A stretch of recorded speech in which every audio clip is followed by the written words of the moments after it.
प्रश्न संख्या 61 है। फ्रॉबेल के अनुसार शिक्षा का प्रथम उद्देश्य क्या है? फ्रॉबेल के अनुसार शिक्षा का प्रथम उद्देश्य शरीर और आत्मा को बंधन से मुक्त करना।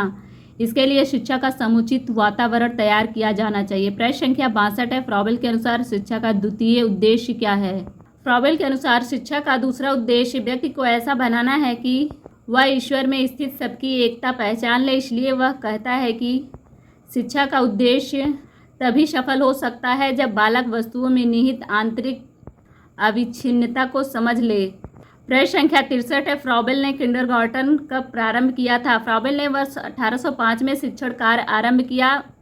1839 में उसने एक विद्यालय खोला जिसका नाम उसने बालोद्यान अथवा किंडरगार्टन रखा। वह कहता है हमें अपने बच्चों के लिए जीवित रहना चाहिए।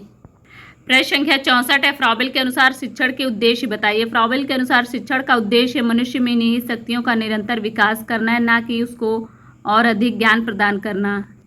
प्रश्न संख्या 65 है। मॉन्टेसरी पद्धति का सिद्धांत क्या है? मॉन्टेसरी का कथन है बालक एक शरीर है जो बढ़ता है और एक आत्मा है जो विकसित होती है। विकास के इन दोनों स्वरूपों को बनाना चाहिए और ना ही उन्हें दबाना चाहिए, परंतु उस समय की प्रतीक्षा करनी चाहिए जब किसी शक्ति का क्रम के अनुसार विकास हो। प्रश्न संख्या 66 है। आदर्शवादी शिक्षा की कितनी विधियाँ? आदर्शवादी शिक्षा की 8 विधियाँ। प्रश्न संख्या 67 है। प्रकृतिवादियों के अनुसार शिक्षा का आधार क्या है? प्रकृतिवादियों के अनुसार शिक्षा का आधार मूल प्रवृत्तियाँ हैं।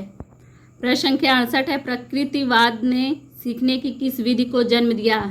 ह्यूरिस्टिक विधि। प्रश्न संख्या 69 है। प्रकृतिवाद ने ज्ञान प्राप्ति के लिए किसने आवश्यक माना है? प्रकृतिवाद ने ज्ञान के लिए इंद्रियों को आवश्यक माना है। प्रश्न संख्या 70 है। प्रकृतिवाद ने किसके महत्व को अस्वीकार किया है? प्रकृतिवाद ने आत्मा और परमात्मा के महत्व को स्वीकार किया है। प्रश्न संख्या 71 है। प्रकृतिवाद के कितने रूप बताए गए हैं? प्रकृतिवाद के 3 रूप बताए गए हैं। प्रश्न संख्या 72 है। प्रयोजनवाद किसे सर्वोच्च स्थान देता है? प्रयोजनवादी क्रिया को सर्वोच्च स्थान देता है। प्रश्न संख्या 73 है। प्रयोजनवाद किस सत्ता को स्वीकार नहीं करता? प्रयोजनवाद ईश्वरीय सत्ता को स्वीकार नहीं करता।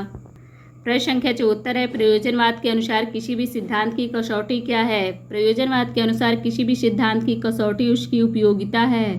प्रश्न संख्या 75 है। प्रयोजनवाद किस प्रकार के शासन पर बल देता है? प्रयोजनवाद प्रजातंत्रीय शासन पर बल देता है। प्रश्न संख्या 76 है। प्रयोजनवाद के अनुसार शिक्षा कैसी प्रक्रिया है? प्रयोजनवाद के अनुसार शिक्षा निरंतर चलने वाली प्रक्रिया है।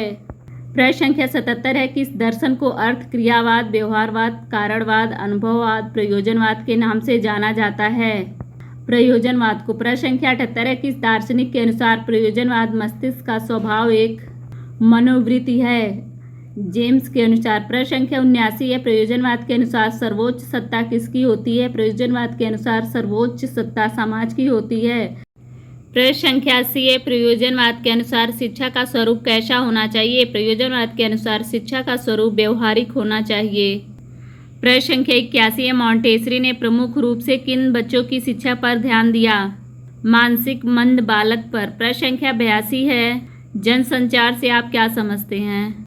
सामान्यतः जनसंचार के साधन से तात्पर्य ऐसे अभिकरण से है जिनके प्रयोग से विभिन्न प्रकार की सूचनाएं, स्पष्टीकरण, प्रश्न आदि दूरदराज के क्षेत्रों में लगभग प्रत्येक व्यक्ति तक पहुंचाने का प्रयत्न किया जाए। प्रश्न संख्या 83 सामाजिक परिवर्तन की एक परिभाषा दीजिए। गिलिन का अभिमत है सामाजिक परिवर्तन जीवन की मानी हुई रीतियों में होने वाले बदलाव को कहा जाता है, चाहे यह बदलाव भौतिक दशाओं अथवा सांस्कृतिक संसाधनों अथवा जनसंख्या की रचना व सिद्धांतों के बदलाव अथवा प्रसार में अथवा समुद्र के अंदर ही आविष्कारों के परिणाम स्वरूप हुए हो। प्रश्न संख्या 84 है। NCTE से संबंधित उत्तर प्रदेश का कार्य कहाँ होता है? दिल्ली में। प्रश्न संख्या 85 है। बौद्धकालीन शिक्षा के 2 प्रमुख केंद्रों के नाम बताइए। तक्षशिला, नालंदा। प्रश्न संख्या 86 है। मूल्य परक शिक्षा के उद्देश्य बताइए। एक सुखद एवं समृद्ध भारतवर्ष का निर्माण करना। प्रश्न संख्या 87 है। भारतीय शिक्षा का महाधिकार पत्र किसे कहा जाता है? वुड के घोषणा पत्र को। प्रश्न संख्या 88 है। उपनयन संस्कार से आप क्या समझते हैं? उपनयन संस्कार का अर्थ है शिक्षा प्राप्त करने के लिए गुरु के पास ले जाना। प्रश्न संख्या 89 है। राष्ट्रीय बाल श्रम नीति कब घोषित की गई? वर्ष 2009 में। प्रश्न संख्या 90 शिक्षा का निस्पंदन सिद्धांत किसने दिया? मैकाले ने। प्रश्न संख्या 91 प्लेटो की कोई एक प्रमुख रचना का नाम लिखिए। The republic, the laws. प्रश्न संख्या 92 कस्तूरबा गांधी बालिका विद्यालय की स्थापना के 2 उद्देश्य लिखिए। विषम परिस्थितियों में जीवन यापन करने वाले बालिकाओं को आवासीय विद्यालय में शिक्षा देना। प्रश्न संख्या 93 है, भारत में अध्यापक शिक्षा के मानक कौन सी संस्था तय करती है? राष्ट्रीय अध्यापक प्रशिक्षण संस्था। प्रश्न संख्या 94, शिक्षा की एक परिभाषा लिखिए। स्वामी विवेकानंद के अनुसार मानव का संपूर्ण प्रकटीकरण ही शिक्षा है। प्रश्न संख्या 95, शिक्षा के 2 उद्देश्य लिखिए। बालक का शारीरिक, मानसिक एवं सांस्कृतिक विकास। प्रश्न संख्या 96, ड्रॉप आउट बालक से आप क्या समझते हैं? वे समस्त बच्चे जो शिक्षा की मुख्य धारा से दूर हैं, ड्रॉप आउट बच्चे कहलाते हैं। प्रश्न संख्या 97, भारतीय राष्ट्रीय कांग्रेस के 2 प्रमुख आंदोलनों का नाम लिखिए। अंग्रेजों भारत छोड़ो, दूसरा है नमक सत्याग्रह। प्रश्न संख्या 98, पर्यावरण संरक्षण के 2 उपाय लिखिए। जल संचयन एवं वृक्षारोपण। प्रश्न संख्या 99, किन्हीं 4 नैतिक मूल्यों के नाम लिखिए। सच्चाई, ईमानदारी, दयालुता तथा मैत्री। प्रश्न संख्या 100 है, वैदिक काल में विद्याध्ययन का कार्यक्रम कब प्रारंभ होता था और कब समाप्त होता था? सामान्यतः शिक्षा सत्र की अवधि 1 वर्ष में 4.5 अथवा 5 मास की होती थी।